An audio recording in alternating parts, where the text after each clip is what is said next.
संदीप ने अपनी माँ के कहने पर गांव में शादी कर ली थी। लड़की का नाम था सुनीता। माँ का कहना था एकदम मॉडर्न बहू नहीं होनी चाहिए, लेकिन उन्हें नहीं पता था कि गांव से आने वाली बहू सुंदर सुशील तो होगी और उसको गांव से बाहर भी निकाल लाएंगे, लेकिन उसके अंदर का गांव कैसे बाहर निकलेगा। शादी के कुछ दिन बाद, माँ टिफिन तो देना जरा। बेटा अब तो स्कूल नहीं ऑफिस जाता है, माँ से नहीं अपनी बीवी से टिफिन मांगा कर। ओके माँ। सुनीता टिफिन ले आओ। एक लो टिफिन, इसके अंदर पिस्ता डाल दिया है। पिस्ता? पिस्ता क्यों? सास जी ने बोला था ना कि आपको पिस्ता बहुत पसंद है। ओहो, मैंने पिस्ता नहीं पास्ता बोला था, पास्ता। पास्ता? कहीं होता है पास्ता? अरे बेटी तू रहने दे, मैं बना दूंगी। अच्छा किया कि पाव भाजी बनाने का नहीं बोला, वरना किसी के पाव बना देती है। सुनीता को बुरा लगता है, लेकिन उसकी नादान हरकतें कम नहीं होती। ऐसे ही एक दिन, अरे तुमने ये क्या लगाया है? अरे आप वो फूस फूस करके लगाते हैं ना, वही। डियो? का दियो? किसको दियो? अरे वही ना जिससे खुशबू आती है। हाँ सही पकड़े हैं। अच्छा लेकर तो आना। कौन सा डियो लगाया तुमने?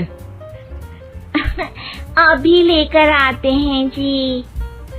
संदीप की बात मानकर सुनीता अंदर से खुशबू वाला फुसफुस लेकर आती है।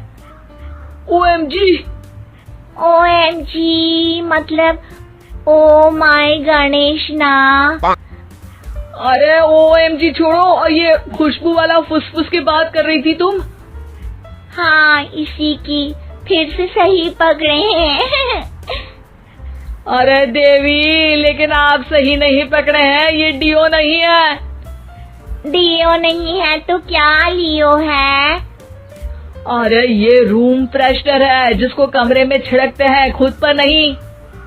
कोई बात नहीं, माँ कहती थी आत्मा किराएदार है, शरीर एक किराए का कर्म। हम शरीर पे ये डाल लिए तो क्या फर्क पड़ जाएगा।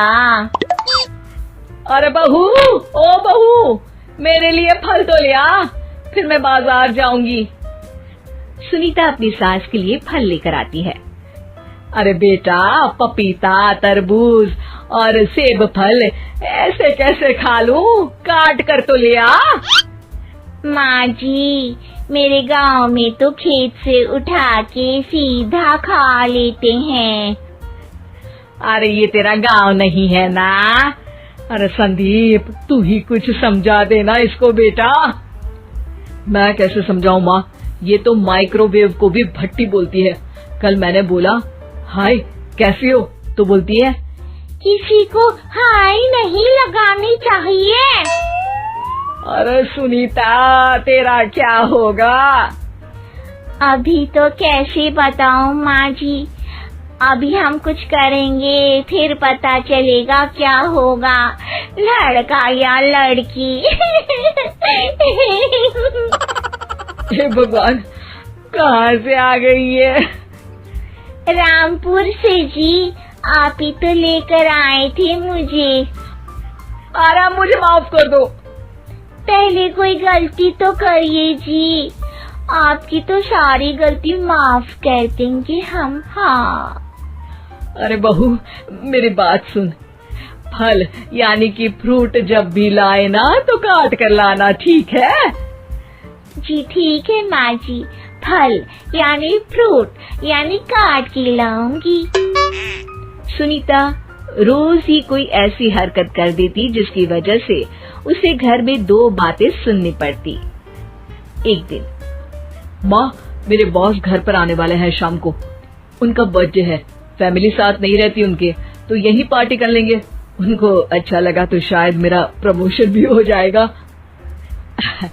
मैं ना फ्रूट केक लाकर फ्रिज में रख दूंगी और तेरे साथ आज खाना मैं बनाऊंगी, ताकि जब साहब आए तो खाने में कोई गड़बड़ ना हो।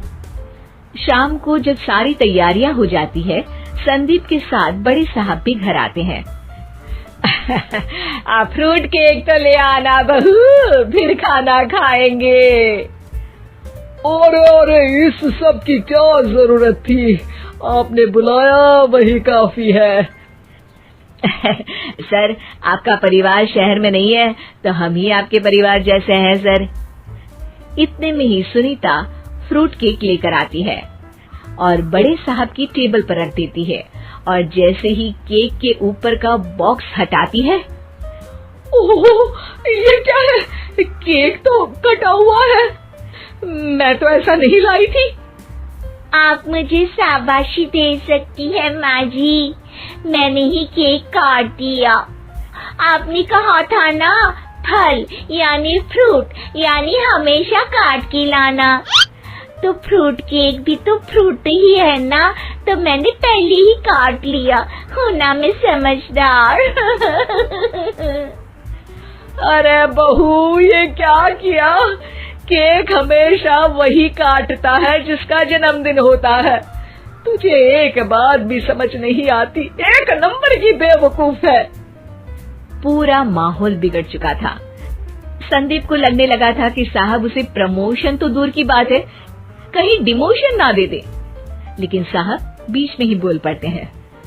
अरे कोई बात नहीं, ये इनकी बेवकूफी नहीं है, इनका भोलापन है। बेटा आप कहाँ से हो? रामपुर गांव से। अरे वाह, गांव से? फिर तो आपके गांव में ताजे फल और सब्जियां मिलते होंगे। हाँ, सही पकड़े हैं। हम तो काटते भी नहीं, सीधा खा लेते हैं।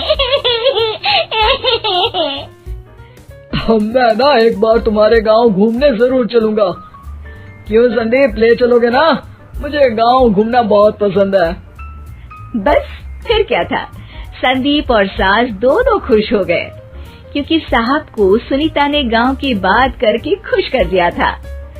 अब संदीप का प्रमोशन पक्का था। शिक्षा, कभी भी किसी भी गलती पर घबराना नहीं चाहिए। हो सकता है कि उस गलती की वजह से आगे बड़ा फायदा हो जाए।